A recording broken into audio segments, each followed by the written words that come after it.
Hi. അപ്പോൾ ഇന്ന് നമ്മുടെ ഗോൾഡൻ ലോഫിൽ മർദ്ദനമേറ്റ നമ്മുടെ ആസാം സ്വദേശി ജാഫർ ഇപ്പൊ കൂട്ടത്തിലുണ്ട്. ജാഫറും ഉണ്ട്, അതുപോലെ തന്നെ നമ്മുടെ വീട്ടിൽ വന്നിരിക്കുന്ന നമ്മുടെ സ്വരാജും കൂട്ടത്തിലുണ്ട്. അപ്പോ നിലവില് ഇവരെ ജാഫറിനെ ഇപ്പൊ താലൂക്ക് ഹോസ്പിറ്റലിൽ നിന്ന് ഞങ്ങൾ നേരെ നമ്മുടെ ഡിസ്ട്രിക്റ്റിൽ കൊണ്ടുപോയി. ഡിസ്ട്രിക്റ്റിൽ നിന്ന് റിപ്പോർട്ടൊക്കെ കിട്ടിയിട്ടുണ്ട്. നിലവിൽ ഇനിയിപ്പം മറ്റന്നാള് ചൊവ്വാഴ്ചത്തേക്ക് ഇവരുടെ കാര്യങ്ങളൊക്കെ ചെയ്തുതരാന്ന് പറയുന്നത്. അപ്പൊ എന്തായാലും പീപ്പിൾസ് ടിവിയിലൊക്കെ ന്യൂസ് വന്നിട്ടുണ്ട്.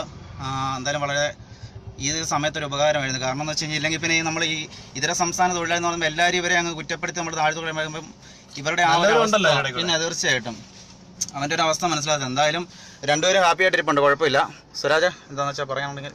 അപ്പോൾ അവിടെ എന്താണ് നിലവിൽ നടന്നുകൊണ്ടിരിക്കുന്നത്? അവരോട് ഒരു അടിമപ്പണി പോലെ ചെയ്തുകൊണ്ടിരിക്കുക.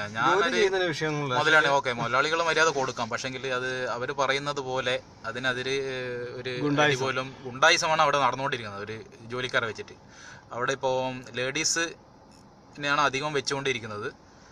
പിന്നെയുള്ള അന്യ സംസ്ഥാന തമിഴ്നാട്ടുകാരുണ്ട്, ഹിന്ദിക്കാരുണ്ട്. അവരൊക്കെ ഒരു അടിമപ്പണി എടുപ്പിക്കുകയാണ് അവിടെ. അത് ചോദിക്കാൻ പോയ പോലും ഒരു ഉദാഹരണം പറഞ്ഞുതരാം. ഹായ് രഞ്ജിത്ത്.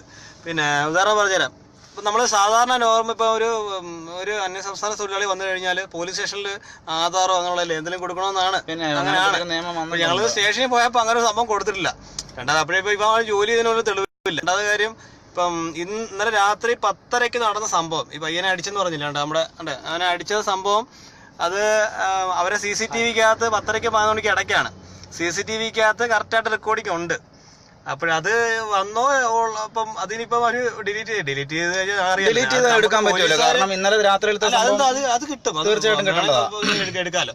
അതിപ്പം എന്താന്ന് വെച്ച് കഴിഞ്ഞാല് നിങ്ങൾ ഇത് കാണുന്നവര് നിങ്ങൾക്ക് ചെയ്യാൻ പറ്റുന്നത് ചെയ്യുക, അല്ലേ? അതല്ലേ ശരി. ഇപ്പൊ ഇതിന്റെ പേരിൽ ഇപ്പം KBW എന്ന അസോസിയേഷൻ എന്ന കാര്യങ്ങളെന്നൊക്കെ ഹിന്ദിക്കാരെ സപ്പോർട്ട് ചെയ്യുന്നു അല്ലെങ്കിൽ അങ്ങനത്തെ ഒരു ഇതൊന്നും വേണ്ട. കാരണം എല്ലാം തൊഴിലാളികളാണ്. ഞാൻ അങ്ങനെ വിചാരിച്ചില്ല. ഇപ്പം മലയാളി ആയാലും ഹിന്ദിക്കാരായാലും എല്ലാം എനിക്ക് ഒരുപോലെ തന്നെ. ജോലി ചെയ്യുന്നവരൊന്നും ജോലി ചെയ്യുന്നവരായിരിക്കും.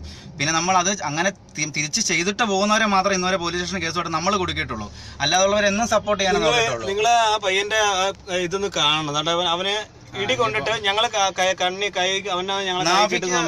നാഫിക്ക് തൊഴിച്ചു മാത്രമല്ല കാരണത്തടിച്ചു. ഇപ്പൊ ചെവിയൊക്കെ ഇപ്പൊ ENT സ്പെഷ്യലിസ്റ്റ് അങ്ങനെ കാണിക്കണം അടുത്ത ദിവസം കൊണ്ടുപോയിട്ട്. ചെവിയുടെ ഇവിടുന്നവന് നല്ല വേദന ഉണ്ട് ഈ ഭാഗത്തായിട്ട്. കാരണം അത്രയും എന്ന് വെച്ചാൽ ഒരു ഓണറും 3 സ്റ്റാഫുകളും കൂടെ കൂടി മർദ്ദിക്കുക എന്ന് പറയുമ്പോഴത്തേക്കും അത് ചില്ലറക്കാരില്ല ഒരാളെ. കാരണം ഒരു 6 വർഷമായിട്ട് ഏകദേശം ഈ അബ്ദുൾ ഹുസൈൻ എന്ന് പറഞ്ഞ ജാഫറിനെ എനിക്ക് അറിയാവുന്നതാണ്. നമ്മളിപ്പോ ഒരു മലയാളിയെ ഇവനൊക്കെ ചെയ്യുമോ നിങ്ങൾക്ക് തോന്നുന്നുണ്ടോ? ഇപ്പൊ നിലവില് ഇതിലൊരു മലയാളി മാത്രമല്ല, കാരണം വെച്ചാൽ ഇതിലൊരു ഹിന്ദിക്കാരൻ മാത്രമല്ല, ഒരു മലയാളിയും കൂടെ ഉണ്ട്, ഒരു സ്വരാജും കൂടെ ഉണ്ട്. അതും കൂടെ നിങ്ങൾ ചിന്തിക്കണം. പിന്നെ സ്വരാജിന് നിലവിൽ ഇപ്പം ഭീഷണി ഞാൻ പോലീസ് സ്റ്റേഷനിൽ കംപ്ലൈന്റ് കൊടുത്തിട്ടുണ്ട്.